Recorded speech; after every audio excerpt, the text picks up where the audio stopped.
this is your first time to the beluga show, or perhaps your first time seeing a beluga, because we don't typically find belugas living near populated areas like Vancouver. But with the help of our marine mammal team, as well as the two fantastic belugas here at the Vancouver Aquarium, we're going to get a closer look at these amazing animals' lives. I would like to introduce you to our marine mammal trainers who are joining us today. On the outside of the habitat, we have trainer Phil, and he's giving a wave. And coming in the habitat, we have two trainers, and their names are Jenna and Christy. We also have one of our interns. Let's give all of the people a big round of applause.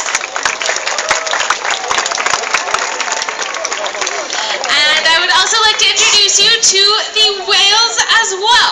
Currently, over on my right, next to the bridge, who's now moving, that is the beluga, whose name is Keela. And closer to the front of the habitat, that is beluga Aurora.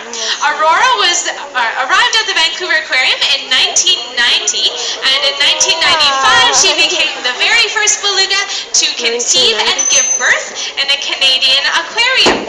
Can anybody guess who her daughter might be? That would be Keela, that's right. Keela was born right here at the Vancouver Aquarium on July 23rd, 1995, so she's coming up very quickly on her 18th birthday. Let's give the whales a big round of applause as well. Feel free to give her a round of applause. So, belugas have very flexible lips, and they do use those flexible lips to squirt water into the sandy bottoms of rivers and oceans, and they do that to uncover invertebrates such as worms that might be in those sandy bottoms, and then they suck them out. And that is one way that they have adapted to living in the extreme Arctic environment. Now, people too also live in the Arctic and have done their vitamins and nutrients. You just got an excellent look at some beluga blubber there. It covers their bodies, and of course they need a lot of it for surviving in the cold Arctic. But people in the Arctic rely on beluga blubber for essential vitamins and nutrients that we would get from fruits and vegetables, fresh fruits and vegetables, but that they don't have the same access to in the Arctic.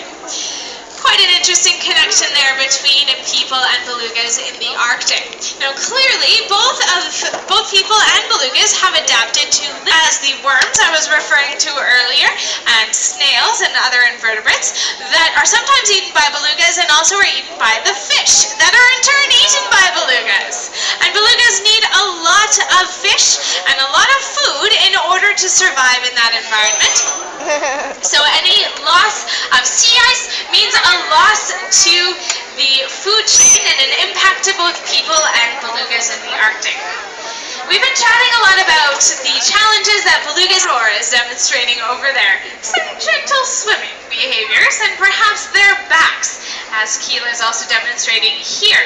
You'll notice that their backs have a dorsal ridge on them, and if you get a really good look at those dorsal ridges, you'll notice that they look different between the two whales. That's a way to do.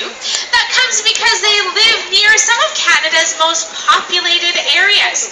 Think about it for a moment. What is one challenge that you tackle with one another? Because things get rather murky with belugas and shallow.